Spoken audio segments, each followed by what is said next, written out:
In this video, I'm going to show you how to charge more by delivering high-level accountability to your fitness studio clients. And this is how you can stand apart with the growing amount of competition and actually charge more by giving a higher level service. If you don't know me or if you're new to the channel, my name is Justin Devonshire and I've built and grown multiple fitness studios, and I help trainers and PTs all over the world to do the same thing, to grow a profitable, low-stress fitness studio. And every video, I give you actionable strategies that you can implement to make more money immediately. So let's get into this. Now, let's discover, first of all, the main problem of why I'm making this. Your town is most likely saturated with other gyms and studios, or it's getting saturated. This is what fitness pros are telling me all over the world. And every gym and PT studio is just offering the same thing. They're offering the same 6-week challenges. They have the same price points. They offer the same guarantees. Everyone looks and sounds the same. So you have to stand out in some way. But the biggest mistake that fit pros are making in this time is they are reducing their rates. They're doing discounts, and that is the worst thing to do. So one thing that I teach the fit pros that I personally mentor to grow their businesses is we go through the 5 stages of market sophistication.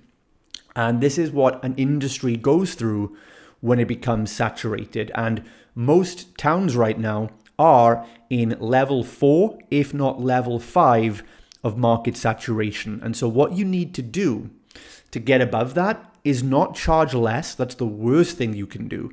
What you actually need to do is raise your fees. You need to innovate and give more value. You actually need to be better if you're going to survive a saturated town. So the extra dimension of value that we give is accountability. This is the only way ultimately to add exponential value to what you do. This is how you're going to innovate as a local trainer and give something that nobody else in your town is giving. But 99% of trainers get this completely wrong, and I'm going to break down why that is and what to do instead.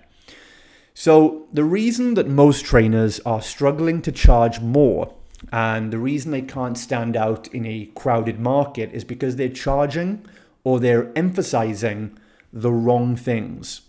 So the way most trainers do it is they value their workouts as the number one key feature of value. They see it as, well, the 3 workouts a week is the main thing that I'm giving because I'm a fitness trainer, and I can add on other stuff like nutrition or accountability and things as a little side thing to bump up the value. But that's not how it works because now everyone's doing the same thing. But I'm going to show you why the workouts are actually the least valuable thing you can offer someone, and that's holding your price down. Because the client only spends about 3 hours a week in a session with you. That means they have 165 hours a week to not get results, to not be with you. I think we can agree on that, right? There's 168 hours in a week. They have up to 3, 4 maybe hours a week with you, but then there's 165 hours where you're not directly working with the client. Now, this is important because true identity or habit transformation takes place when the client is not with you. It doesn't matter how much you pace them during the 3 workouts. What happens after is more important. Do they rest? Do they recover? Do they eat the right foods? Do they keep their mindset in check? Do they manage to avoid or overcome their cravings? This is the real thing where their habits change, not when you're basically beasting them in a workout and they haven't got much choice. It's true change is what happens outside. And another thing you need to know is that the reason most people fail a program for anything, whether it's fitness, business success, anything, and you can look at your own life as an example of this if you think about something that you failed at.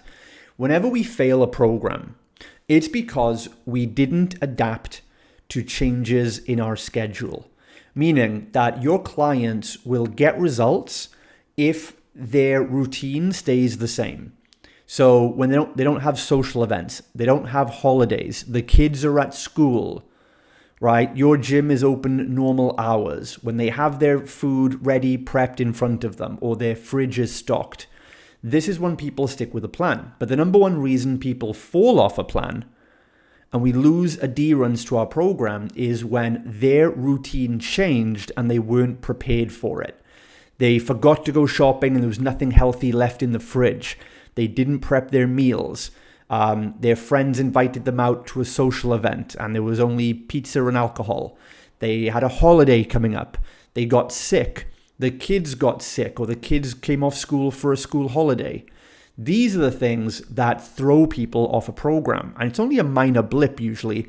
But the problem is the client fails to get back on track quickly because they feel like they've blown it. So this is really important to know, because the most value you can offer a client to make true transformation and help them stick with a program is in the other 165 hours a week that you're not pasting them in a session.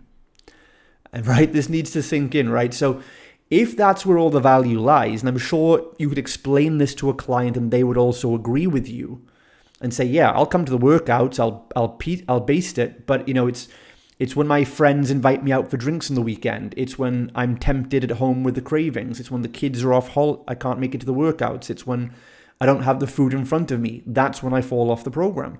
That's the stuff we have to work on. So the other 165 is what I call, this is the principle that I base my accountability and lifestyle coaching on. And this is the difference. This is where you get to show your value, whereas in the 3 workouts a week, that's when you give them personal training. But the other 165 is where you show the client that you're going to give them personal coaching, which is different, right? Now, this, of course, is more than just a Facebook group. What most trainers do if they add accountability into their program is they just open a Facebook group and that's it. But that is not true accountability, okay, or support.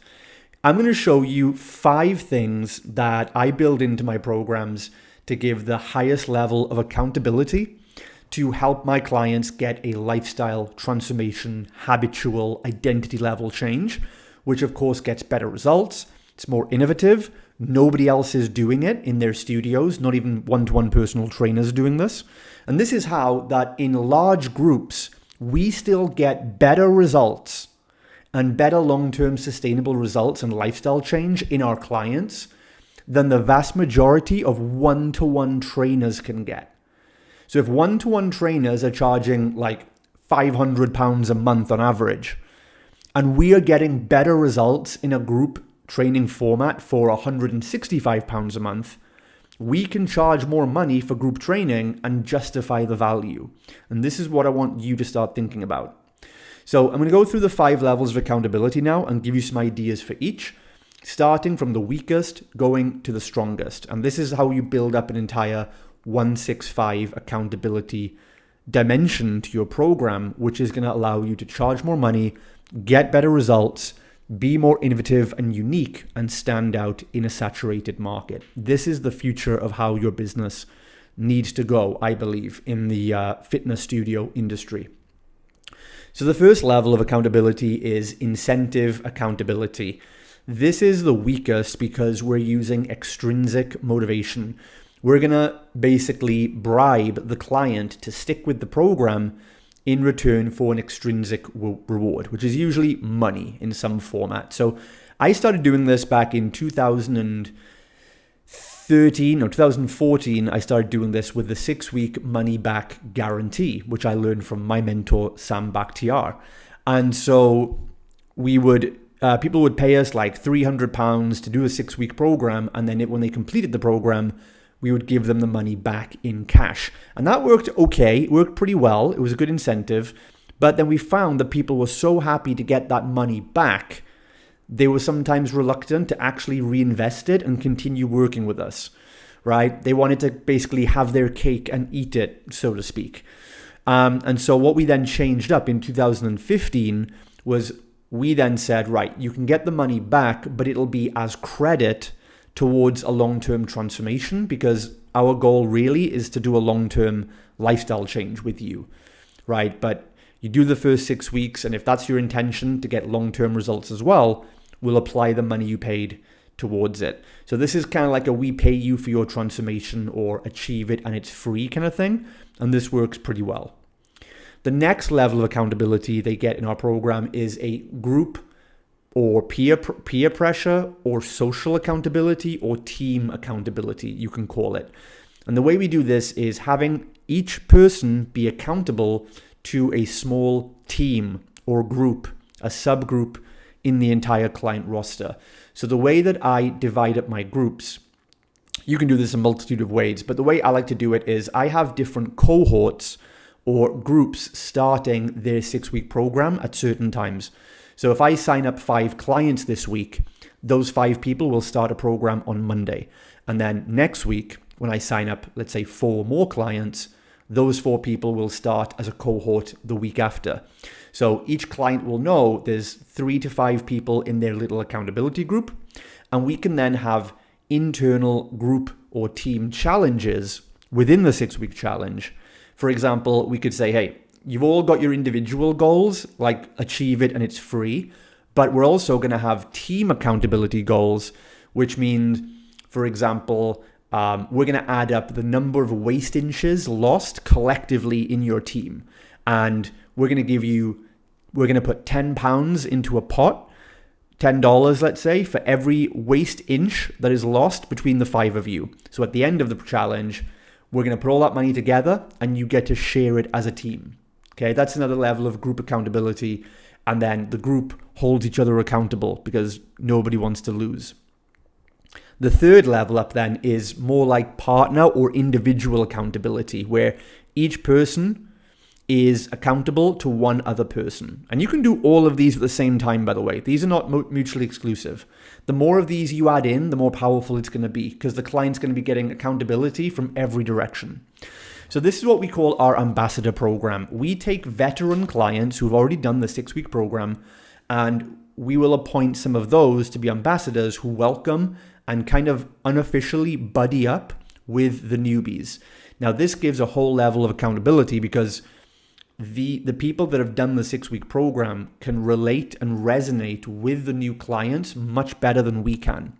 So oftentimes the new client will find a lot of solace and support in someone who was in their shoes 6 to 8 weeks ago. And that is going to help them stay accountable. And they're being told by the veterans, that the ambassador, that, hey, this is normal. You know, it's normal to be a bit tough in the beginning or whatever the challenge is, but you can do this. And they're going to stick with it. Now we get to the final 2 levels. This is where you really start making a big difference. So the first one is program accountability. And this is essentially the conditions or the requirements programmed into your program. So, for example, weekly weigh-ins, making those mandatory. Or however you track results each week. Weekly check-ins with the coach, before and after photos. Things like this, which is where you're tracking the results and checking in with the client through the program. That is pretty much the level of accountability that most coaches have, and that's it. And a Facebook group. And finally, this is the biggest one and the strongest, is personal coaching. Right? This is where we actually appoint a one-to-one success coach to each client on our roster. So in our programs, we actually give 3 one-to-one sit-down sessions in person, not on the phone, not on Zoom, in person. Every client is booked in for 3 one-on-one sessions, even if they're on a large group program. So we have our onboarding, or what I call the success track session.